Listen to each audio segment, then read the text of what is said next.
সত্যম শিবম সুন্দরম। শিব হলো সত্য, শিব সৌন্দর্য। মহাশিবরাত্রি হলো হিন্দু শৈব সম্প্রদায়ের একটি অতীব তাৎপর্যপূর্ণ ধর্মীয় আচার অনুষ্ঠান, যা প্রতিটি মহিলারাই করে থাকেন।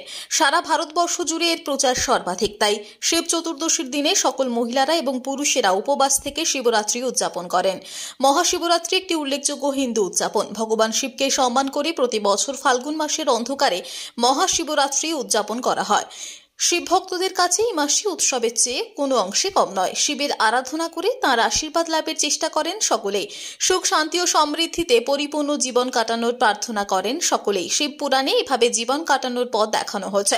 শিবরাত্রির উপবাস করলে ব্যক্তি ভোগ ও মোক্ষ উভয় লাভ করতে পারে। এর ফলে মহান পুণ্য পাওয়া যায়।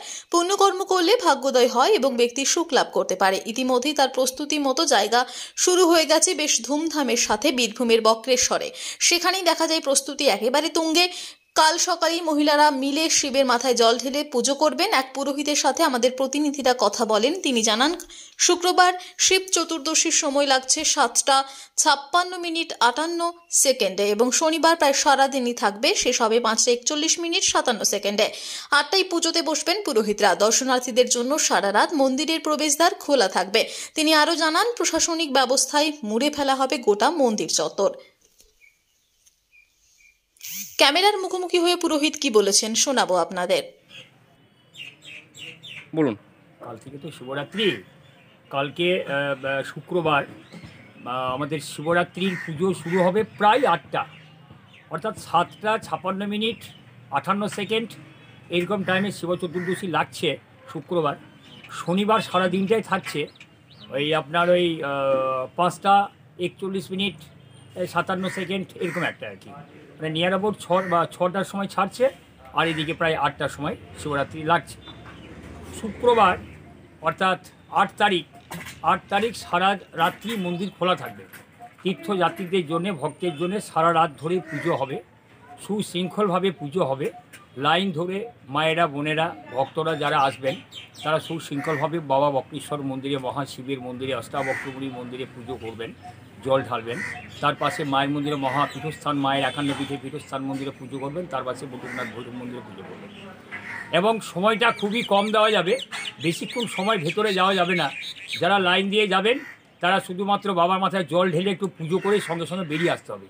পুলিশ প্রশাসনের ব্যবস্থাটা আমরা যথেষ্ট পরিমাণেরই রেখেছি। পুলিশ প্রশাসনের সঙ্গে এবং বিডিওর সঙ্গে আমরা মিটিং করেছি সেবায়ত কমিটির পক্ষ থেকে। তো তাদের সঙ্গে আমাদের আলোচনা সমস্ত কিছু হয়েছে। পানীয় জলের ব্যবস্থাটা আমরা রাখার ব্যবস্থা বলেছি এবং করেছি। লাইটের ব্যবস্থাটা সম্পূর্ণভাবেই থাকছে এবং সমস্ত ব্যবস্থাটাই আমরা রাখার চেষ্টা করেছি, সমস্ত ব্যবস্থাটাই থাকবে। তো আগত তীর্থযাত্রী যারা আসবেন তারা আসবেন, লাইনের ব্যবস্থা থাকবে, পুরো লাইন হবে। লাইন দিয়ে বক্রেশ্বর মন্দিরে প্রবেশ করবেন, প্রবেশ করে বাবাকে পুজো অর্চনা করে বেরিয়ে আসবেন। এবং ভক্তরা যতটা তাড়াতাড়ি সম্ভব তারা পুজো করে বেরিয়ে আসতে হবে। সময়টা ভেতরে খুব বেশি দেওয়া যাবে না, কারণ প্রচণ্ড পরিমাণে ভিড় হবে তো, এবং দূর দূরান্ত থেকে সমস্ত তীর্থযাত্রীরা আসবেন এবং মহিলাদের সংখ্যাটাই চোখে পড়ার মতো, মহিলাদের সংখ্যাটা বেশি। সেই জন্যে আটোসাটো আমরা পুলিশি ব্যবস্থাটা বা প্রশাসনিক ব্যবস্থাটা আমরা রেখেছি। এবং পুরো মন্দিরটা লাইট দিয়ে সাজানো হয়েছে, ফুল ফুল ফুল মালা টালা দিয়ে সাজানো হয়েছে, সুসজ্জিত করা হয়েছে। আমাদের নিজেদের মধ্যেও আলাপ আলোচনা করেছি, আমরা মিটিং করেছি সেবায়ত কমিটির পক্ষ থেকে। আমাদের সমস্ত প্রিপারেশনটা আমরা নিজেদের মতো করে রেখেছি, কারোর কোনো অসুবিধা হওয়ার কথা নয়। আপনার নাম? আমার নাম দেবনাথ মুখার্জি, আমি একজন মন্দিরের সেবায়ত বক্রেশ্বর।